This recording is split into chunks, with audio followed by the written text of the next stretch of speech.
What's going on, guys? Dots Gaming here. Today I'm bringing you all my stamDK PvP build for the Scalebreaker patch of the Elder Scrolls Online.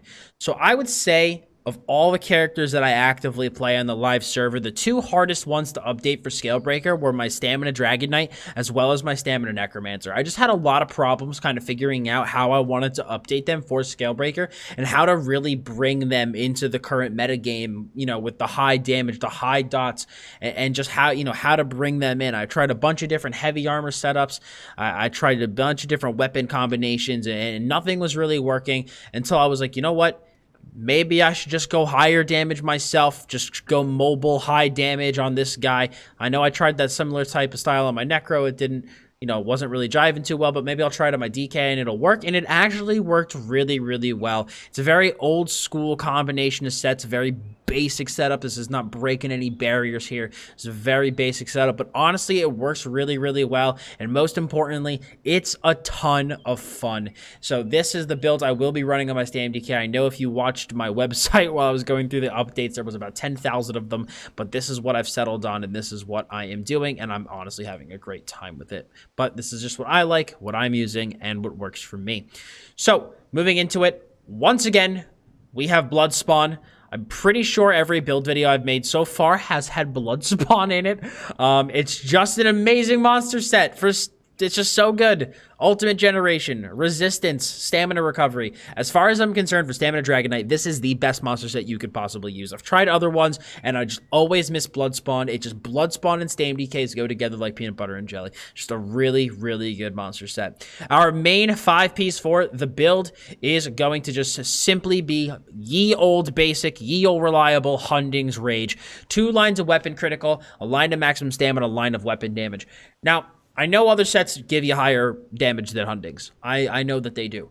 But I really like Hundings, one, for the consistency. You don't have to ramp it up at all. It's always there, always when you need it.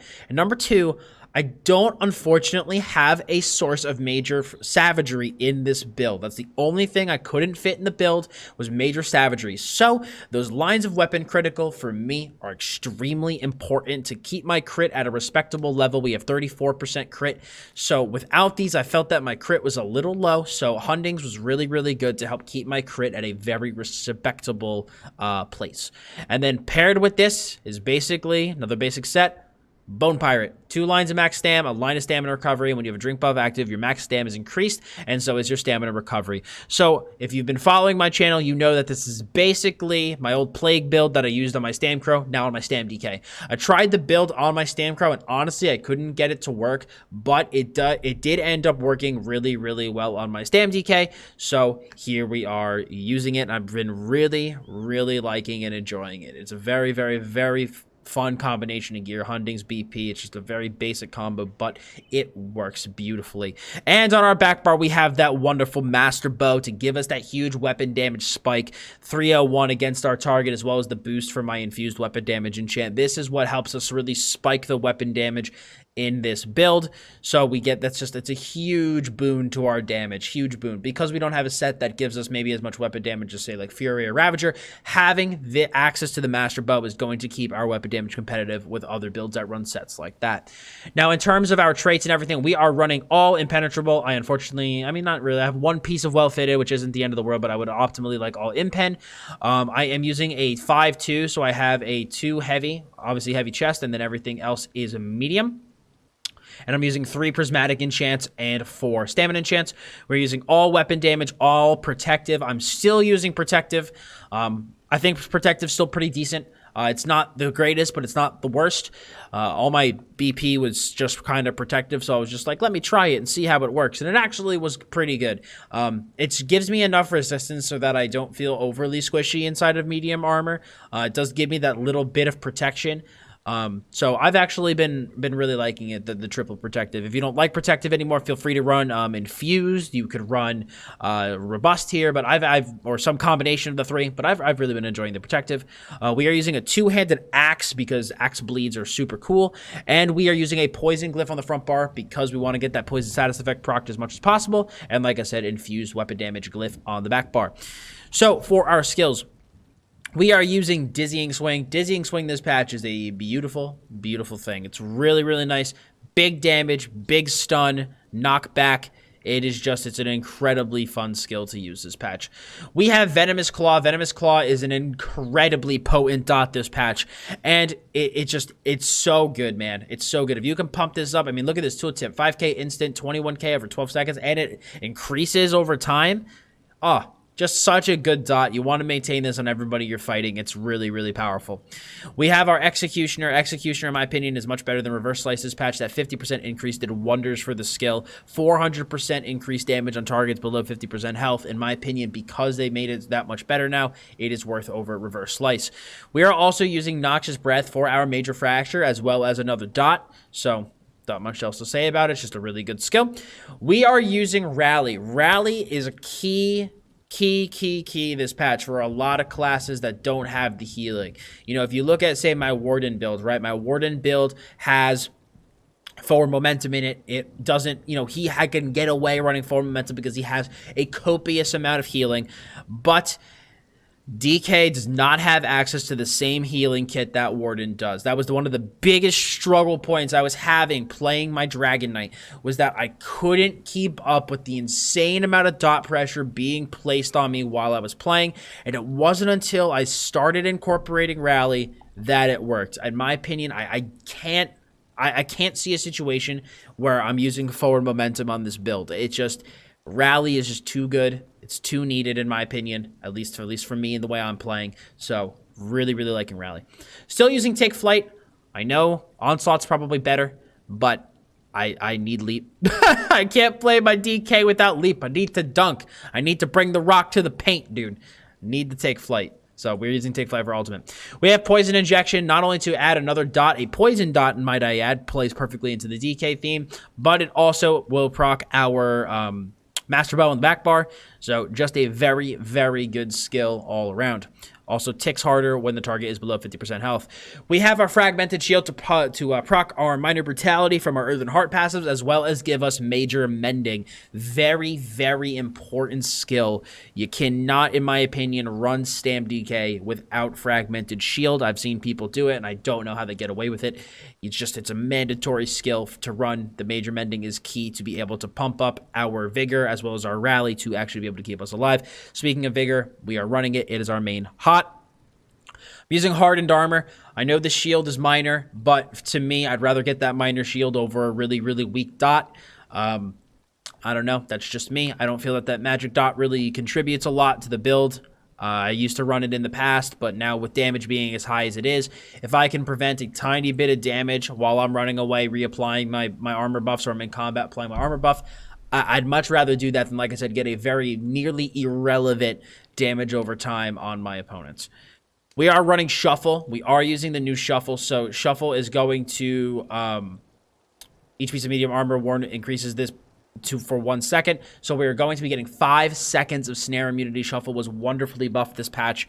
So we are going to get a ton of snare immunity out of this skill. We also get Major Evasion, which was really going to help us when fighting Templars. So very, very good skill. And this also allows us to run Rally. We also have Corrosive Armor. Corrosive Armor did get changed to only work off of direct damage. So unfortunately now Corrosive Armor will not be dealing damage on like your dots. It's not going to cause your dots to deal some crazy amount of damage or anything. It does prevent incoming healing or incoming damage to 3% of your maximum health, and deals poison damage around you. But basically what this does is it makes your Dizzying Swing hit like a fucking truck. That's basically what Corrosive is for. You can use it defensively, or you can use it offensively with your dots already applied and just go into straight up Dizzying Executioner spam. And your Dizzying will literally just pierce through your opponents. So still, I think, a good ultimate and a good option to run on your back bar. In terms of our other stuff, like stats or whatever, we have 11k maximum magicka. We have 18.2k health outside of Cyrodiil, which will be scaled up appropriately inside of Cyrodiil. Like I said, we do have the triple prismatic to help with our HP pool. We have 33.7k maximum stam, 1600 stamina recovery. We have unbuffed 3286 weapon damage, which will only get higher when we are in combat and our master bow and everything is procced. 23.6k spell resist, 20k physical resist, and this will be over 3k crit resist once I have that other piece replaced. We are using the Warrior Mundus Dubious Comoran Throne buff food. Now our potion is where things are interesting. Our potion, we are using lingering health, stamina, and health pots. I have not been able to personally play stamDK without lingering health pots. I've tried it, and I just don't have the healing to heal through the insane amount of dot pressure that is being placed upon us this patch. I tried the major savagery pots. I missed them. They're really good. It really spikes your damage up super high. But lingering health has been such a godsend. It's been so valuable. Unfortunately, these are very expensive to craft.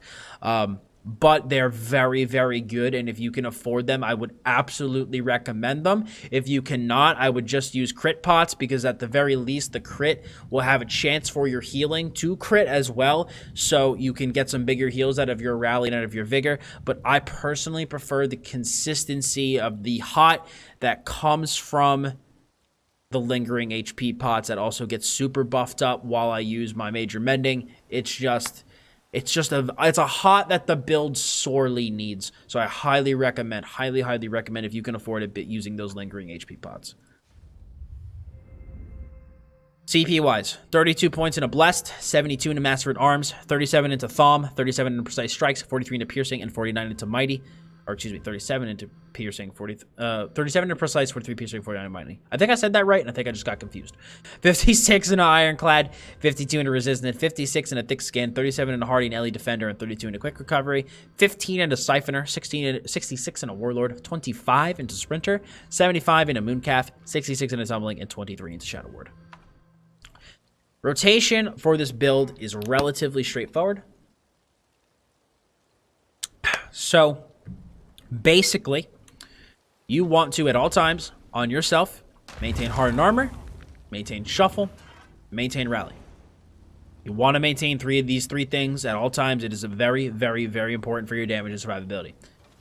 On every 20 seconds, you want to use Fragmented Shield for your Minor Brutality. On your target, you want to maintain Poison Injection, Noxious Breath, and Venomous Claw. That is a ton of dot pressure. On top of that, you're going to have the Poison status effect. You're going to have your Axe Bleed. You're going to have plenty of dots present on your opponent. You're then just going to want to go Dizzying Swing and just Dizzy Swing the shit out of them. Executioner when they start to get low. And if you want to go for your burst, once you have all your dots rolling, you do Dizzying Swing into Leap, into Executioner, and shit's going to die. Defensively, your best bet is to refresh Rally, or excuse me, if you need to play defensively, your best bet is to Fragmented Shield, Vigor, into a Rally refresh. That is going to be big, big, big incoming healing. And not only that, your Major Mending will empower the lingering health from your lingering health pot. So that is going to be very, very important. That is why the Major Mending is so important. It actually makes our hots heal for a respectable amount, allowing us to heal through that dot pressure. But we do not have as much healing as a Warden. I play both actively this patch. You do not have as much healing as a Warden. At least I don't believe you do. So what I would recommend doing is once you do this and you do this, you need to kite a little bit. You need to kite, let your hots bring you back up, then go back into the fight, and you can start fighting. Remember, you are using a bow on your back bar, so dodge rolling on that bow bar is going to be really, really critical for your speed. I love bow for that specific reason. It just allows you, because I dodge roll all the fucking time. So being able to just simply dodge roll and gain an insane amount of speed is really, really valuable to me. So be sure to dodge roll if you need to get out in a pinch. But that's basically it, guys. The updated Dragonborn build for the Scalebreaker patch. I know it is incredibly different than it was last patch, but I didn't think just all Fury 7th Legion was going to work as well anymore, and now especially that I've played this patch, I definitely don't think it will. So I wanted to do something different and something a little bit, just something different. And you know what? I was really sad when my Plague build basically was murdered with the Scalebreaker patch. And so to be able to basically put together a different version of that on a different class makes me incredibly happy, because I really love this style of gameplay. And it kind of incorporates the strengths of the new patch too. This is a very mobile, bursty build, but it incorporates a crap ton of dots, be it Poison Injection, Noxious, Venomous Claw, Poison status effect, and my Axe Bleed. So we still play into the dot strength of this patch really well, and we truly are dots gaming. But anyway, guys, thank you so much for watching my build video today. Also, we do have some gameplay footage for you as well, so enjoy that. If you have any questions or comments, please leave a comment below. If you'd like the build, please smack a like on it. And for more great ESO content, please hit that sub button as well as the bell to keep notifications on. So thank you all so much for stopping by today. I very much appreciate it. As always, I'm Dots Gaming, and I'll see you all in the next one. Cries will be such sweet music.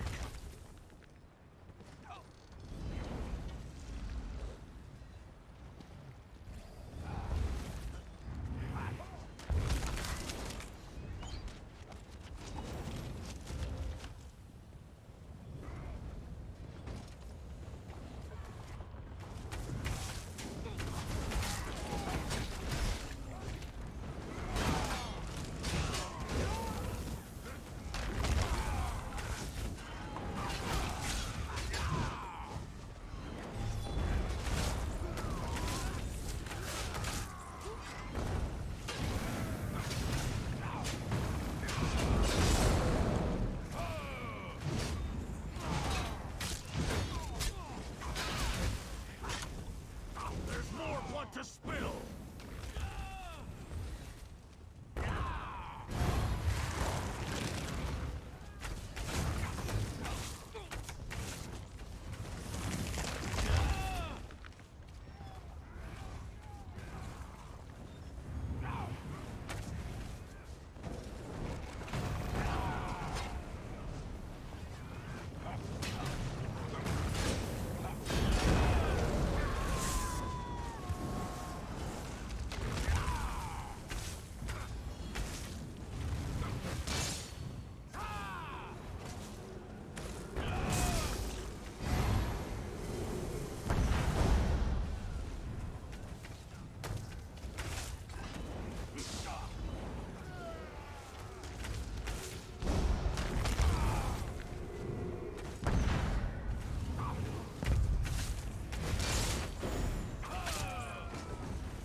Oh my god, dude, this Templar route is so weird. It keeps throwing me off.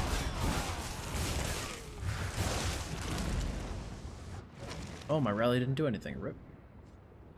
I'll just be walking, and all of a sudden I'm just like snared, and I'm like, excuse me, rude, and I'm just like, what the heck is going on?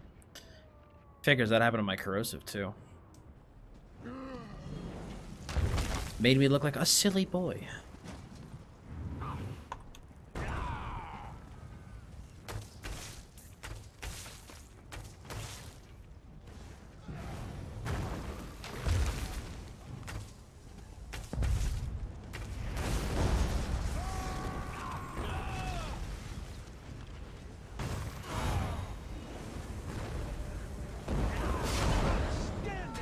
I'm gonna swipe that.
Oh god, there's nowhere to go.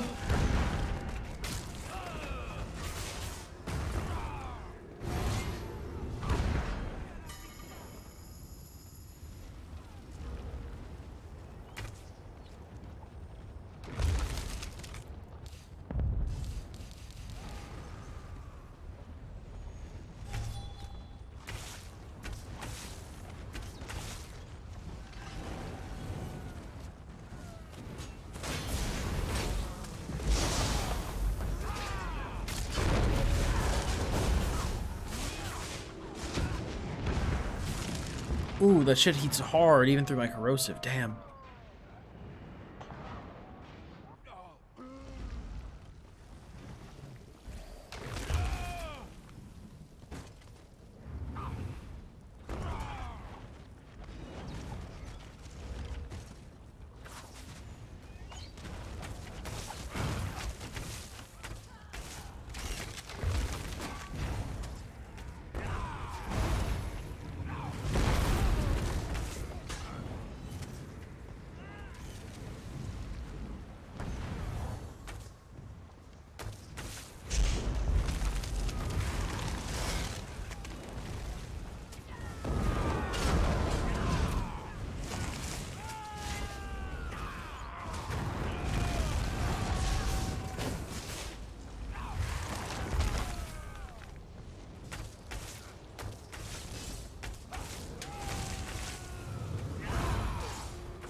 GG, dude. It was after a lot of trial and tribulation. We got the stamDK to work. Oh my god. We did it. Yo, huge shout out to my boy Annie for convincing me to go the way of the medium armor. I was convinced it wouldn't work. But now, oh boy. So good, dude. So good. And dude, it's basic gear, man. Basic gear. Hunding's BP. Hunding's BP. Basic, but it works. Hope you guys enjoyed the build, man. I think this is the way to play stamDK, man. I know it used to be all heavy armor, Fury 7th, but I don't know. Medium's feeling spicy. Medium's feeling spicy. Let me know what you guys think, man. Hope you enjoyed the build and the gameplay. See y'all next time.